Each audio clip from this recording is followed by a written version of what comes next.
Bendi Mataram, bagian ke-172.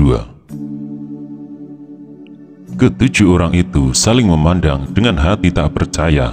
"Baiklah," kata pemimpin barisan, "kami bersedia untuk menghadapi ilmu silumanmu. Coba, seperti apa ilmu tandanganmu?" "Aku sudah berkata, tidak akan menyenggol tubuh kalian," ujar Sang Aji. "Kalian boleh menggunakan pedang, tangan, dan kaki. Kalau aku sampai menyenggol tubuhmu, hitunglah aku kalah. Aku berjanji akan turun gunung." Mendengar ujar Sang Aji yang bernada sombong, ketujuh orang itu bergusar hati. Mereka merasa diri direndahkan, lantas saja pedangnya dikibaskan berdengungan. Dengan tenang Sang Aji berjalan ke kanan. Barisan Jalasutra Indrajaya bergerak pula ke kanan. 7 langkah kemudian Sang Aji meloncat ke kiri. Dengan terburu-buru barisan Jalasutra Indrajaya mengejar ke kiri. Mereka berusaha selalu berhadapan-hadapan dengan lawan. Tak terduga Sang Aji sekonyong-konyong melesat sambil berseru, "Lihatlah yang nyata, inilah siluman sejati." Melihat Sang Aji melesat dengan tiba-tiba, mereka pun bergerak mengimbangi. Tetapi baru mereka bergerak selintasan, bayangan Sang Aji nyaris hilang dari penglihatan. Dengan mengerahkan 6 bagian tenaga saktinya, tubuh Sang Aji berkelebat dari satu tempat ke tempat lain. Benar-benar ia seperti siluman. Ia berputar-putar cepat luar biasa, seakan-akan lapangan penuh dengan bayangan. "Cepat berkumpul, cepat putar pedang!" teriak pemimpin barisan dengan gugup. Mereka cepat-cepat berkumpul dan memutar pedangnya seperti kitiran. Sang Aji tadi berjanji hendak merebut pedang mereka tanpa menyentuh tubuh. Dan mereka ingin tahu, "Hai anak siluman, kau sudah berhasil merampas 6 pedang. Cobalah rampas ke-7 pedang kami," teriak pemimpin barisan. Ia sengaja berteriak demikian agar Sang Aji tidak kabur di luar pengamatannya. "Apa susahnya merampas pedang kalian? Bersiagalah," sahut Sang Aji. "Bagus, itulah perbuatan jantan sejati." Mereka berkata berbareng. Serentak mereka meninggikan kewaspadaannya. Sekonyong-konyong serangkuman angin menyerang mereka bergulungan. Buru-buru mereka menancapkan kaki dan bertahan mati-matian. Di luar dugaan, angin yang bergulungan tadi lenyap mendadak. Padahal mereka sudah terlanjur berkutat mengerahkan tenaga. Maka lenyaplah tenaga dorong dengan mendadak itu, membuat tubuh mereka terbungkuk-bungkuk. Belum lagi mereka menegakkan badan, suatu kesiur angin kuat luar biasa menghantam tangan. Tahu-tahu pedang mereka tercabut sekaligus dari genggaman dan terbang tinggi di udara. Tenaga sakti Sang Aji dapat diatur menurut keinginannya, dapat didorong keluar dan ditarik sesukanya. Karena itu dengan mudah ia dapat merebut ke-7 pedang lawan tanpa susah payah. Setelah itu, ia menghampiri batu tempat Qasim berlindung, seraya berkata, "Paman, ayo berangkat." Tetapi Qasim tidak nampak.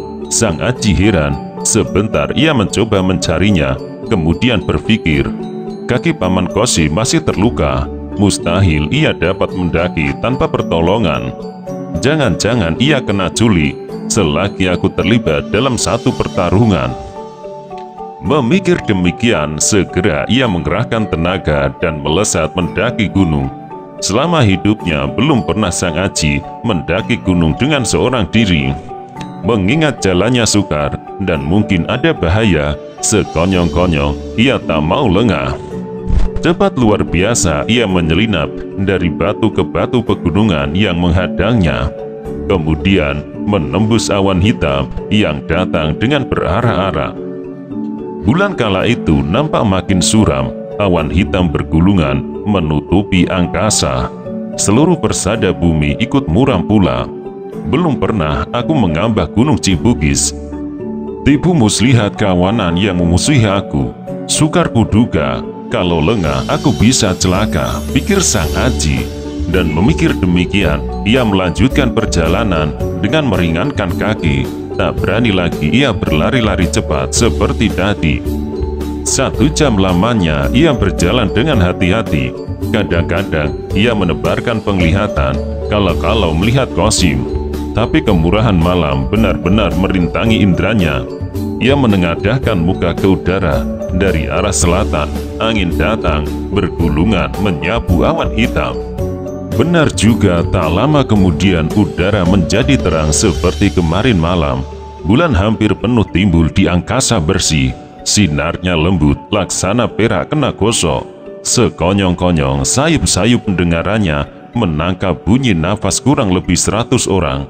Pernafasannya sebenarnya tidak kedengaran, tetapi karena jumlahnya banyak, indera Sang Aji yang tajam luar biasa dapat menangkapnya.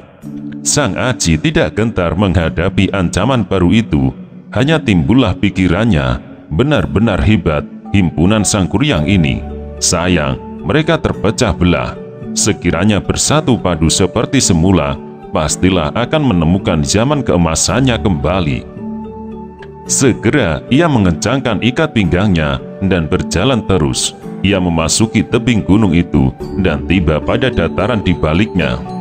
Di depannya terbentang suatu lapangan luas yang dipagari tebing berdinding tinggi. Pada kakinya terdapat sebuah danau yang memantulkan cahaya rembulan. 5 batang pohon berdiri membungkuki permukaan air. Seumpama pada pagi hari, pastilah terasa keindahannya. Kurang lebih 100 orang yang mengenakan pakaian seragam dan bersenjata pedang berbaris berkelompok-kelompok. Masing-masing kelompok terdiri dari 7 orang. Mereka berdiri tak bergerak. Andai kata Sang Aji belum memperoleh pengalaman melihat letak kedudukan mereka, pastilah akan mengira kelompok jajaran tunggal. Dengan tajam Sang Aji menjelajahkan matanya. Ia menghitung jumlah mereka. Semua berjumlah 14 kelompok. Masing-masing dikepalai oleh seorang berjenggot lebat. Itulah barisan Jalasutra Indrajaya yang luar biasa angkernya, sehingga Sang Aji menjadi tercengang.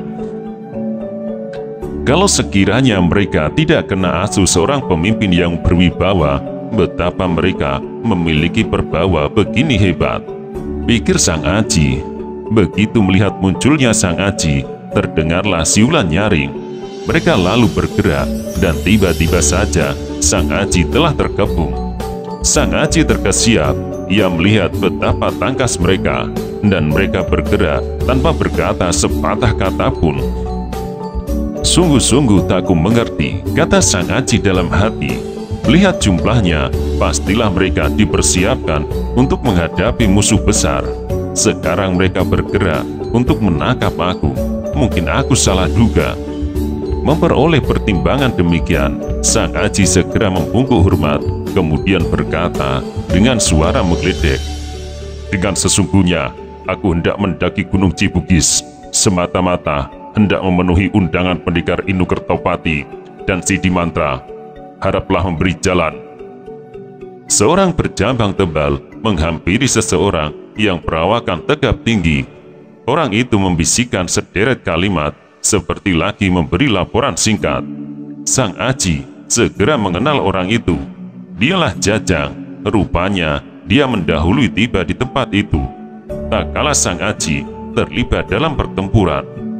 Orang yang diberi laporan lalu mendongakkan kepala, kemudian berkata nyaring, "Ilmu luar biasa tingginya. Kenapa sudi bekerja sama dengan manusia berkhianat? Memang kelemahan manusia ini semenjak dahulu berkisar soal kehormatan, pangkat, derajat, dan perempuan.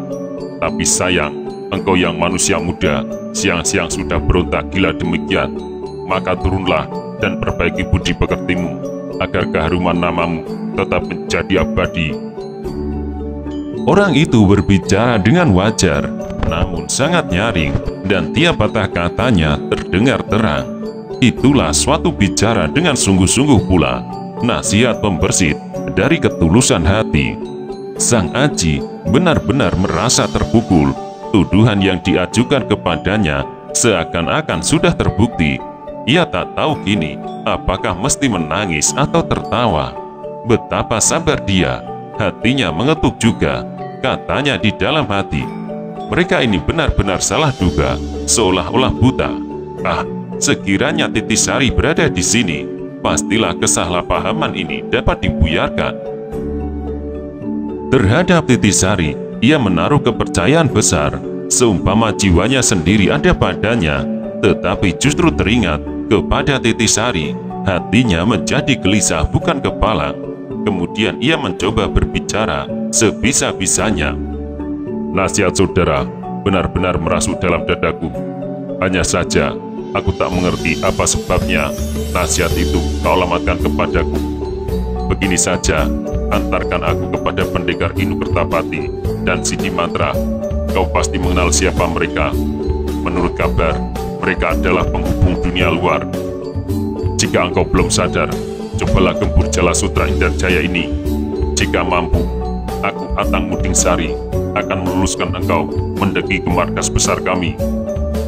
Aku seorang diri, betapa mampu melawan barisan raksasa ini, sahut Sang Aji. Tolong, kembalikan temanku berjalan. Aku akan mendaki dengan dia tanpa saudara antar. Sekonyong-konyong Atang Munding Sari membentak hebat. Di depan Atang Munding Sari, janganlah engkau mengobrol tiada guna. Sehabis membentak, ia mengibaskan pedang, dan seluruh barisan lantas bergerak. Barisan Jala Sutra Indrajaya kali ini benar-benar dahsyat.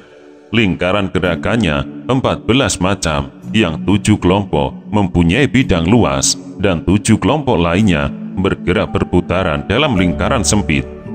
Melihat gerakan luar biasa itu, Sang Aji mengeluh. Pikirnya, mereka memenuhi hampir seluruh lapangan. Bagaimana caraku dapat meloloskan diri? Belum ia dapat mengambil keputusan, 98 lawan ternyata sudah mulai menyerang. Terdengar Atang Munding Sari berseru nyaring, "Keluarkan senjatamu." Sang Aji menarik nafas, pikirnya lagi, baiklah. Meskipun belum tentu aku dapat memecahkan barisan ini, tapi mereka pun tak gampang-gampang pula menjatuhkan aku. Seorang laki-laki masa runtuh hanya karena bentakan saja. Biarlah kulawannya dengan sebisa-bisaku. Tiba-tiba saja ia melesat dan menerjang kelompok yang berada di sebelah barat daya. Ia melontarkan pukulan jurus ilmu Kumayan Jati dengan tenaga sakti 2 bagian. 7 orang kelompok yang berada di sebelah selatan menggeser kedudukannya. Mereka bergerak menyongsong pukulan itu. Mereka tak tahu bahwa Sang Aji mempunyai ilmu tiada tara di dunia ini. Kalau berniat jahat, ia tidak hanya menggunakan tenaga 2 bagian saja. Meskipun demikian, berkat kesaktian getah sakti Dewan Daru, pukulan lontaran itu mempunyai daya hisap pula. Gerakan mendorong sudah hebat, tenaga hisapnya tak terkatakan lagi besarnya. Baru saja ke-7 orang terdorong oleh suatu tenaga yang dahsyat luar biasa, tiba-tiba mereka kena tarik pula yang sama kuatnya. Tak ampun lagi, mereka jatuh terguling menelungkepi tanah. Meskipun segera dapat bangun kembali, tetapi muka mereka berdebu tebal. Kumis dan jenggot mereka yang lebat lantas saja berubah menjadi kelabu. Bukan main gusar mereka. Atang Munding Sari terkesiap menyaksikan keperkasaan Sang Aji. Dengan bersiul panjang, ia memberi aba-aba agar secepat mungkin menambal yang lowong. 4 kelompok yang terdiri dari 28 orang segera mengepung rapat. Dikepung demikian, Sang Aji tak mempunyai harapan untuk dapat meloloskan diri. Untuk melemahkan pengepungan itu, Sang Aji lari berputaran sambil mengebaskan tangan. Angin kibasan itu lantas bergulungan serta menyekat pergerakan mereka. Setelah berputar-putar beberapa waktu lamanya, terasalah dalam hati bahwa barisan Jala Sutra Indrajaya benar-benar rapat dan teguh. Apabila tidak mau melukai, tiada harapan untuk dapat lolos dengan selamat. Ia mencoba berputar lagi mencari lubang kelemahannya. Ternyata makin lama makin teguh dan rapat sekali. Seumpama seekor lalat pun tidak dapat meloloskan diri. Sekarang andai kata Sang Aji berniat kabur, tiada lagi suatu lubang pembobolan. Dalam kejengkelannya, ia mendungak ke atas. Samar-samar nampaklah sebuah bangunan yang sangat besar Bangunan itu berada di lereng Gunung Cibugis yang teraling beberapa bongkah batu raksasa. Besar dugaannya, itulah markas besar Himpunan Sangguriang. Jauhnya dari tempat pertempuran itu kurang lebih 700 meter. Tiba-tiba suatu ingatan menusuk benaknya. Paman Inu Kertapati dan Paman Sidi Mantra pernah mendengar gelombang suaraku. Biarlah ku coba berteriak memanggilnya. Memperoleh pikiran demikian, segera ia mengumpulkan tenaga saktinya, lalu berkata, "Paman Inu Kertapati, Paman Sidi Mantra, aku dalam bahaya." Teriakan itu hebat luar biasa, tak ubahnya auman Sang Hyang Narasingha yang menggoyahkan langit dan bumi. Barisan Jala Sutra Indrajaya tertegun sejenak. Mereka tergetar mundur, kepala mereka pegang dan terasa menjadi buyang. "Semua waspada, jangan kena dipengaruhi manusia siluman ini," seru Atang Munding Sari. Mendengar bunyi perintah Atang Munding Sari, timbullah pikiran dalam diri Sang Aji. Agaknya seluruh barisan tunduk kepadanya. Jika aku dapat merobohkan dia, bukankah seluruh barisan macet dengan sendirinya? Sang Aji tidak mengetahui bahwa salah satu keistimewaan barisan Jala Sutra Indrajaya terletak justru apabila pimpinan terserang lawan. Begitu pimpinan barisan kena serang, kelompok-kelompok kecil yang selalu bergerak lantas berputar dan penyerangnya masuk ke dalam perangkap. Begitu jugalah kali ini, baru Sang Aji bergerak 7 langkah hendak menghampiri Atang Munding Sari, kelompok kecil segera berputar ke belakang. Untung prarasa Sang Aji sangat tajam, ia melihat gerakan mengancet makin rapat. Di belakang punggung terasa terancam bahaya, ia berputar dan melihat jumlah kelompok berlipat ganda. Cepat ia melangkahkan ke kanan, sekonyong-konyong 2 kelompok kecil menikamnya dengan berbareng. Benar-benar bahaya keadaan Sang Aji kala itu, tetapi dia sudah memiliki beraneka ragam ilmu kepandaian yang sudah mencapai puncaknya. Dalam bahaya ia tak menjadi gugup, hanya saja darahnya terkesiap. Melihat mereka menikam dengan tajam, ia lantas mengambil keputusan untuk melawan mereka tanpa segan-segan lagi. Dengan suatu gerakan kilat, ia menendang 7 orang sekaligus. Mereka terpental jungkir balik, dan pedangnya kabur ke udara. Pada detik-detik itu, 7 batang pedang menyambar punggungnya. Ia menyongsong serangan itu dengan kibasan tangan, dan pada saat itu juga pedang mereka jatuh berlontangan. Mereka yang kehilangan senjata buru-buru memungut pedangnya kembali, tetapi begitu tenaganya meraba, pedangnya itu ternyata patah menjadi 8 bagian. Mereka tertegun dan wajahnya pucat dengan tiba-tiba. Selama hidupnya, belum pernah sekali juga menghadapi seorang yang memiliki tenaga sakti begitu hebat. Melihat mereka kehilangan senjata, yang lain segera menggantikan kedudukannya. Yang tiada bersenjata saling bergandengan tangan membuat rantai. Mereka bergerak mengepung rapat. Dikepung demikian, Sang Aji tiada gentar. Ia bahkan tersenyum. Katanya dalam hati, "Biar ku coba tenaga gabungannya." Memikir demikian, ia merampas sebatang pedang, kemudian ditempelkan kepada pedang kepala kelompok. Buru-buru kepala kelompok menari pedangnya, akan tetapi pedangnya terasa seperti terlengket kepada sebatang besi berani.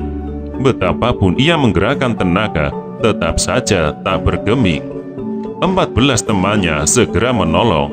Mereka mengerumun dan mencoba menerjang, seperti tak kalah berlatih menyalurkan tenaga lewat pedang Sokayana. Sang Aji segera mengerahkan tenaga sakti 3 bagian, kemudian berseru, "Hati-hati!" Setelah berseru demikian, ia menggoyangkan pedangnya. Suatu kesiur angin yang membawa gelombang setinggi rumah menghantam mereka. 14 orang terguncang mundur dan menumbuh 4 kelompok di belakangnya. Pedang mereka berbenturan, 43 batang pedang patah dengan sekaligus. Dalam kagetnya mereka meloncat menepi, tetapi karena mereka bergerak dengan berbareng, akibatnya runyam. Mereka saling bertubrukan dan banyak di antara mereka yang bergulung. Atang Munding Sari menelan pil pahit. 57 anak buahnya sudah tak bersenjata lagi. Kini tinggal 41 orang yang masih segar bugar. Mengingat betapa mudah lawannya dapat meruntuhkan pagar senjata dalam beberapa saat, hatinya menjadi kecil. Namun ia seorang pemimpin yang berpengalaman. Cepat ia merubah tata pertahanan yang tidak bersenjata lagi, digeser menjadi rantai pengepungan dan diperintahkan menyerang dengan tangan kosong.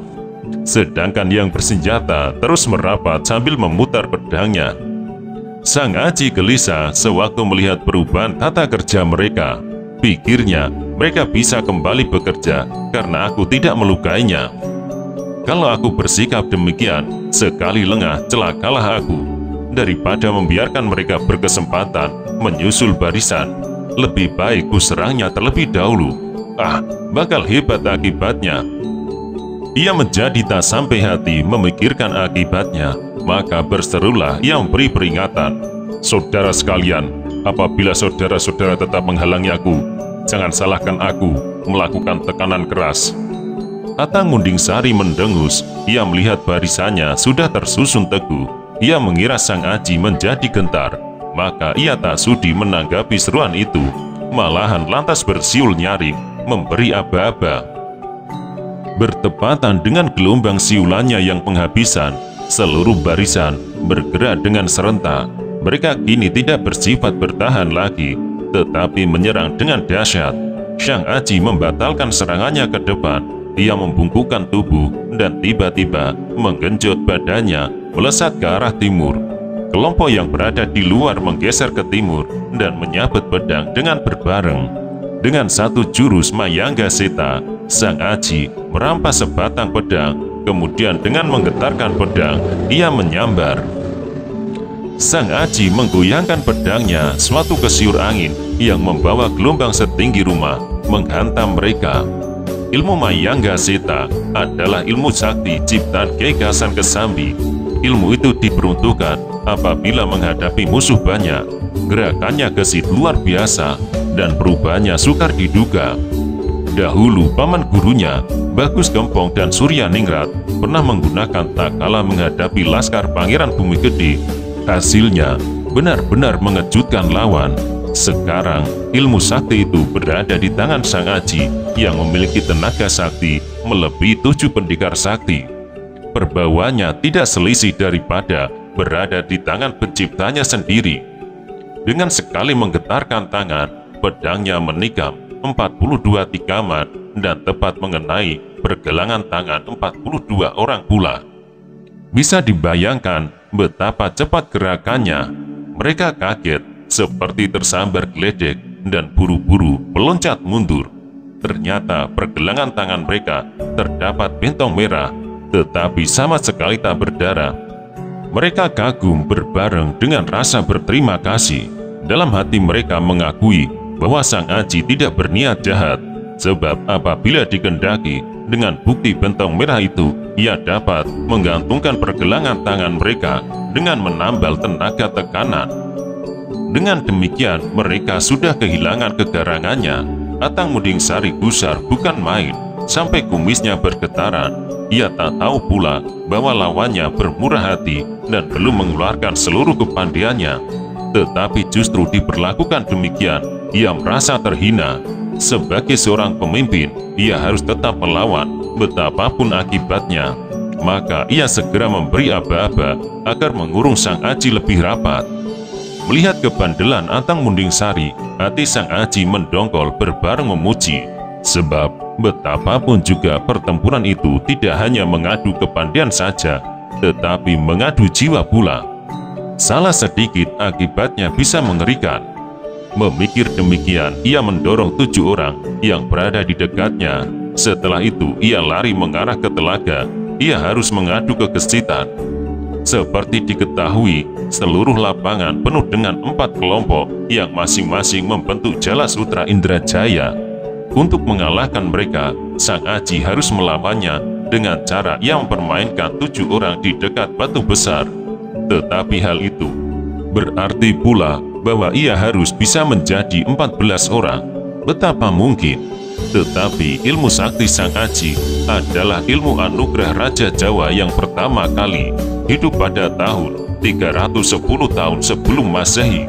Raja itu adalah leluhur nenek moyang seluruh Nusantara. Ia dikabarkan Hyang Tunggal sendiri yang menjelma sebagai manusia untuk menyebarkan tata peradaban. Maka ilmu sakti Sang Aji tidak dapat diukur dengan akal manusia. Seperti kilat ia terbang dari satu tempat ke tempat lain. Dalam sekejap saja, barisan Jala Sutra Indah Jaya menjadi kalut dan pecah berantakan, seperti tak terpimpin lagi. Melihat kekalutan itu, Atang Munding-Sari segera memberi tanda agar berhenti bergerak dan berpencaran berkelompok-kelompok. Sekarang Sang Aji menemui kesukaran benar-benar. Tadi sewaktu barisan bergerak, ia dapat mengalutkan dengan gerakan kilat. Akan tetapi dengan berhentinya gerakan itu, ia merasa diri sebagai seekor kelinci tertangkap di tengah pagar yang luasnya memenuhi seluruh lapangan. Apabila hendak meruntuhkan mereka, ia harus melukai seorang demi seorang. Inilah yang tidak dikehendaki. Diam-diam ia memuji kepadean dan kecerdasan Atang Munding-Sari. Katanya dalam hati, benar-benar tangguh dia. Kalau dia sampai terluka di tanganku, sungguh sayang. Ia kemudian tegak mendongakkan ke atas. Tiba-tiba ia melihat sinar merah membakar sekitar markas besar. Hatinya terkesiap. Seketika itu tahulah dia apa sebab dia dihalang-halangi demikian keras. Rupanya markas besar himpunan Sang Kuryang kena serang musuh dan sedang menghadapi perlawanan hebat. Mungkin pula Paman Inu Kertapati dan Paman Sidimatra terlibat dalam suatu pertarungan seru. Jika demikian, aku tak boleh bertahan terlalu lama di sini, katanya di dalam hati. Karena memperoleh keputusan demikian, ia tak ragu-ragu lagi mengambil tindakan tegas. Dengan mengarahkan tenaga saktinya 3 bagian, ia terus menghantam tangan kanannya. Ia menggunakan ilmu Kumayan Jati, sedang tangan kirinya melontarkan pukulan Pancawara. Hebat akibatnya, 49 orang berpencaran memenuhi lapangan dengan cepat peluru bersama-sama untuk menangkis pukulan dahsyat yang terlontar dari tangan kanan. Sedangkan lainnya yang belum terluka berbareng pula menyongsong pukulan Pancawara. Akan tetapi sebelum kedua pukulan sakti itu tiba, di luar dugaan mendadak lenyap serta berubah haluan. Sebagai gantinya, datanglah suatu arus angin luar biasa kuatnya. Di luar kemauannya sendiri, mereka saling bertubrukan, kemudian terangkat naik dan dilontarkan berterbaran. Bagaimana bisa terjadi begitu? Ilmu Kumayan Jati bersifat menggempur, sedangkan Pancawara menyapu tak ubahnya badai di pegunungan yang sebentar datang dan sebentar pula lenyap, tiada meninggalkan bekas. Ilmu Sang Aji sudah berada di puncak kesempurnaan yang dapat mengatur tenaga saktinya tepat seperti kemauannya. Memukul dengan tangan berbareng yang menggunakan 2 macam pukulan yang berbeda sudah sangat sukar dilakukan seseorang. Tapi dengan enak saja, Sang Aji bahkan bisa merubah 2 macam pukulan yang berbeda itu dengan sekaligus. Tangan kirinya yang melontarkan pukulan Pancawara tiba-tiba dipindah ke tangan kanan, sedangkan ilmu Kumayan Jati yang berada di tangan kanan dipindahkan ke tangan kiri. Dengan memukul pula ilmu sakti Mayangga Seta. Peristiwa demikian ini belum pernah terjadi dalam sejarah para pendekar, dan Sang Ajilah satu-satunya orang yang dapat melakukan demikian. Terpelesatnya kedua barisan dengan sekaligus itu tak dapat dicegah oleh Atang Munding-Sari. Dia sendiri bahkan menderita luka akibat kena benturan mereka. Dadanya terasa melesak ke dalam dan dengan mata berkunang-kunang ia mencoba menguasai diri. Sang Aji menggunakan kesempatan itu. Cepat ia meloloskan diri dari rantai pengepungan yang sudah tersibak bobol. Dengan seluruh kekuatannya, ia memanjat dinding batu. Sebentar saja, ia lenyap dari penglihatan. Tepat pada saat itu, terdengarlah suara lonceng tanda bahaya. Tahulah Sang Aji bahwa lonceng tanda bahaya sudah ditabuh semenjak tadi. Segera ia mendongak ke atas, melihat nyala api bertambah besar. Ia berpikir, Siapakah yang berani masuki halaman markas besar Kebunan Sang Kuryang? Kalau tidak tangguh, mustahil bisa berada di sana. Seperti kemasukan setan, ia memburu. Di halaman belakang gedung markas besar sudah penuh berkelompok-kelompok orang yang bertempur dari tempat satu ke tempat yang lain. Suara gemerincing senjata dan teriak mengadu kesakitan bukan main ramainya, namun ia tak mengindahkan semuanya itu. Melihat bahwa di dalam halaman gedung berkelebat beberapa orang, terus saja ia langsung memasuki. Pendengarannya yang tajam mendengar suatu pertarungan sengit antara jago-jago kelas utama.